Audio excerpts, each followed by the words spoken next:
say about witching hour. It's impossible. There's no way that you can plan it. He just really needed to do a poo. Alright guys, so what we're gonna do now... Joking! Amy Kate's breastfeeding, so I'm taking over the vlog. What is up guys, and welcome back to my channel. So in today's video we're going to be doing a bit of a day in the life. We're getting out of the house today. We have had like severe cabin fever these last couple of days. We've been trying to plan our days, and with a newborn it's just like, it's impossible. There's no way that you can plan it. So today is a nice day. Taj is in a great mood, so we're getting out of the house. We're gonna go get acai. So we're gonna take you guys with us, show you everything that we get up to today, and then later in the vlog I'm gonna talk to you guys about postpartum and healing. But for now, let's go get acai.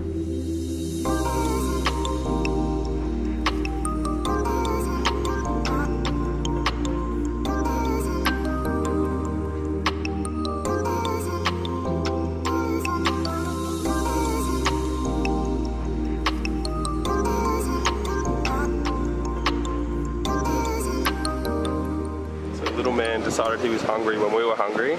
Had to have the boob, the Snickers bowl, highly recommend. And Amy Kate got this salted caramel. They do like a vegan chocolate mousse and it's so good. And immunity juice. Just when we said we wouldn't do the groceries again, we went and did the groceries again and are regretting it. It actually wasn't too bad a trip because Taji was really good. Go and pop him over in his docker tot. Yeah, he was actually really good, but yeah, lugging it up, not fun at all. On cue, I knew he'd be starving by the time we got home. I'm just quickly checking what side I'm up to. Up to lefty. I'm just going to express a little bit just because like I've got such a big flow at the moment, so I try to like express a little bit before I feed him. So I'm just expressing a little bit before I feed him because it's just been helping a lot, because otherwise I just flood him. Sometimes he like comes off my boob and milk comes out his nose and he vomits. So this haka, this is what this is called, just helps me just to express a little bit, gets rid of that first sugary milk and gets him to the fat milk quicker as well, because otherwise he just pulls off before he gets to the fatty milk. Doesn't get a proper feed and doesn't get to that real good rich milk, do you, Baba? But yeah, sometimes it's hard because like he's screaming and he wants to just jump on the boob, but I have to quickly do this beforehand. Or he just really needed to do a poo. Is that what you needed to do? Cheeky man. Just like that. We have a milk drunk, Bubba. Right, sweetheart. That was a good feed. So that's about as much as I expressed. About, yeah, 20 mils that I expressed just prior. That's only because my boobs were so engorged just then. Like if they don't feel too heavy, I won't express, or I'll just push a little bit out just onto some like towels. But this thing's called a haka. I'm really not sure if I've even showed you this, but yeah, this thing is called a haka. It's just good for just getting that excess amount of milk out and catching the other breast if you need to.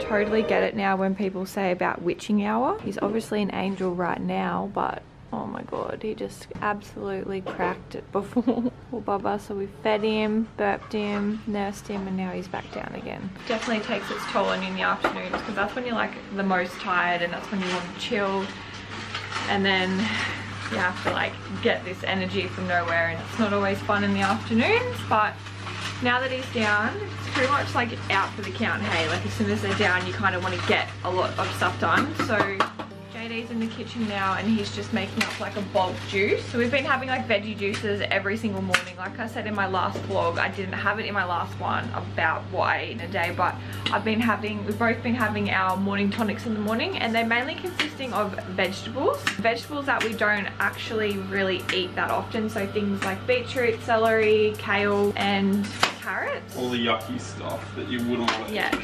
So we try to have that just in the mornings, and it just gives us a bit of a boost, and like I said, gives you those vegetables that you don't really have very often. I'm actually going to make like a pumpkin soup. So I'll show you guys what I put in that. It's just going to be really simple. When I'm about to start cutting it all up, somebody decides to wake up. Little man, can you just go back to sleep for like 20 minutes. JD had to take over and cut up the rest of the vegetables. So what we've got in here is just pumpkin, sweet potato, and carrot, and also some capsicum as well. Just gonna boil that up, and then I'm gonna chuck it in our blender. blend it all up, I'm gonna chuck in some light coconut milk and also this vegan chicken stock, if that's going to focus for me. Come on, come on. And some of this vegan chicken stock just to give it a bit more flavor as well. And I'm probably gonna make some gluten-free toast to dip it in, and that's gonna be my dinner tonight. Alright guys, so what we're gonna do now, joking, Amy Kate's breastfeeding, so I'm taking over the vlog while JD appears. So what you're gonna do is strain all those veggies. Whoop. So all I've done is strained those veggies, as you can see. Now we're gonna pop it in your powerful blender. If you have a food processor, you can also use that as well. Woo, we only lost a bit of a carrot. Got our veggies in the blender. Now add 1 teaspoon of vegan chicken stock powder, and then you're gonna add a bit of light coconut milk. I'm gonna say a heap teaspoon. Add the coconut milk to your desire. Start off little, you can always add more. Shit's about to go down.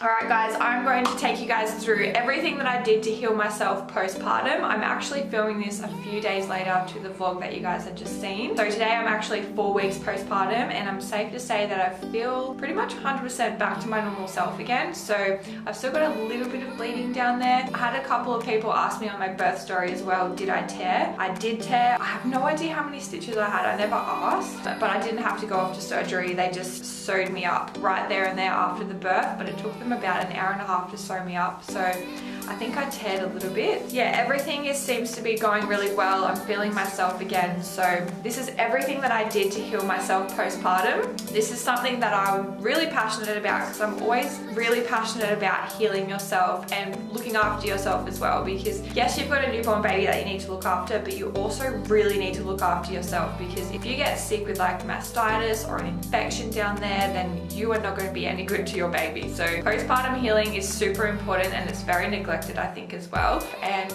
yeah, I'll just take you guys through what I did to heal myself postpartum. So first of all, I just wanted to make a disclaimer, because this is a vegan channel. A lot of people do use reusable pads and also nipple pads as well. So the first week and a half, I'm gonna admit, I used only disposable. I was changing 6 to 7 times a day, so I found it really hard, and I didn't have enough of the reusable stuff to do that. And with a newborn baby, I just did not have the time, and it was just convenient for me. So yes, I did use these for the first like week and a half, and then now I'm just using my reusable ones from Bear and Boho. So these are the pads that I'm using, and then these are the reusable nipple pads that I use as well. So I'm on to those now, guys. But the thing that I found really helpful with these as well is what I did for helping with the bruising is I took my pad and I actually tore a hole in the top to make a little like hole like that. I got sent this by a company called Ice Booby, and this is a perennial ice pad. So you just pop this in the freezer, it's nice and cold. I actually put them inside my pads like that. So that way it kept it nice and cold, and I didn't have to sit there with an ice pack the whole time. If I didn't use that, I used just ice cubes, and I would put ice cubes inside the pads as well, so that would keep it nice and cold. But that was really nice, and that was a really good thing for me to do, because it is very sore postpartum, so you really do need to make sure you're iced. I would also ice down there twice a day in the shower. I would make sure to have a shower twice a day as well. Take my ice cubes into the shower and literally just put ice on there twice a day, 2 showers a day, make sure it's nice and clean. The company from Ice Booby also sent me these. So these are for your boobs, and what you want to do with your boobs is put these on after your baby has fed. So if you've got really sore nipples after you've just fed, you pop these on afterwards. If you are having trouble with your letdown, I found using a hot water bottle before your baby jumps on would really help with my letdown, and it actually start leaking as soon as I put some hot water bottle on there. Those first couple of weeks, like the first 2 weeks, your boobs are just all over the place. Well, mine were personally. And every time that I jumped in the shower, I would just have to massage my boobs, and it would hurt so much, but I just had to do it. I'd get into the hot shower, massage them out, and I'd actually try and express a bit as well to make sure that I was getting any lumps and bumps. And to be honest, I've seen a lot of women, the main places that you get lumps is underneath your breast, because a lot of people try to just get the lumps out on top and they really neglect underneath. underneath, and that's the reason why a lot of people get mastitis, because they forget to do underneath. So you need to kind of lean back and then push your boob up to make sure that you're getting the lumps underneath as well. So making sure that you do that. I was doing that twice a day.